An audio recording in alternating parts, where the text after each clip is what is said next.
الحمدللہ والصلاة والسلام علی رسول اللہ وعلی آلہ وصحبہ ومن محترم بھائیوں اور بہنوں، السلام علیکم ورحمۃ اللہ وبرکاتہ۔ صحیح بخاری اور صحیح مسلم کی روایت ہے، حضرت عائشہ صدیقہ رضی اللہ تعالی عنہ بیان فرماتی ہیں کہ اللہ کے نبی صلی اللہ علیہ وسلم نے ارشاد فرمایا، کان یکون علی الصوم من رمضان فما استطیع ان اقضی الا فی شعبان۔ حضرت عائشہ صدیقہ رضی اللہ تعالی عنہ کہتی ہیں کہ مجھ پر رمضان کے روزوں کی قضا لازم ہوتی تھی، لیکن میں طاقت نہیں رکھ پاتی تھی کہ ان کو ادا کروں سوائے شعبان کے مہینے میں، یعنی شعبان کے علاوہ کسی دوسرے دن میں رمضان کے چھوٹے ہوئے روزوں کو میں ادا نہیں کر پاتی تھی، کیونکہ اللہ کے نبی صلی اللہ علیہ وسلم کی بیوی تھی تو اللہ کے نبی صلی اللہ علیہ وسلم کے ساتھ مشغول رہتی تھی۔ تو حضرت عائشہ صدیقہ رضی اللہ تعالی عنہا کے کہنے کا مطلب یہ ہوا کہ ہمارے روزے جو رمضان میں چھوٹ جاتے تھے،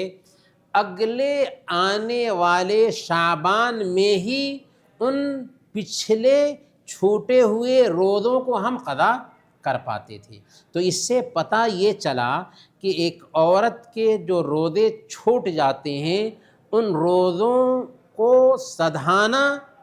اس کے لیے ضروری ہے، یا مرد بھی سفر میں تھا، روزے چھوٹ گئے تھے تو ان چھوٹے ہوئے روزوں کو قضا کرنا ضروری ہے۔ دوسری بات اس حدیث سے یہ سمجھ میں آتی ہے کہ اس چھوٹے ہوئے روزے کو رمضان کے آنے سے پہلے تک قضا کیا جا سکتا ہے، ایسا نہیں کہ رمضان ختم ہوا فوراً ہی قضا کرنا ہے، نہیں، اگلے شعبان تک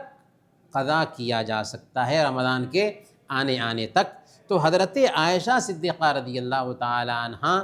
اپنا عمل یہ بتا رہی ہیں کہ میں اپنے پچھلے رمضان کے چھوٹے ہوئے روزے شعبان کے مہینے میں، جو اگلا شعبان ہوتا تھا رمضان سے پہلے، اس میں قضا کرتی تھی۔ تو یہاں پر ایک پیغام یہ بھی ہے کہ جن بہنوں کے روزے چھوٹ گئے ہیں انہیں چاہیے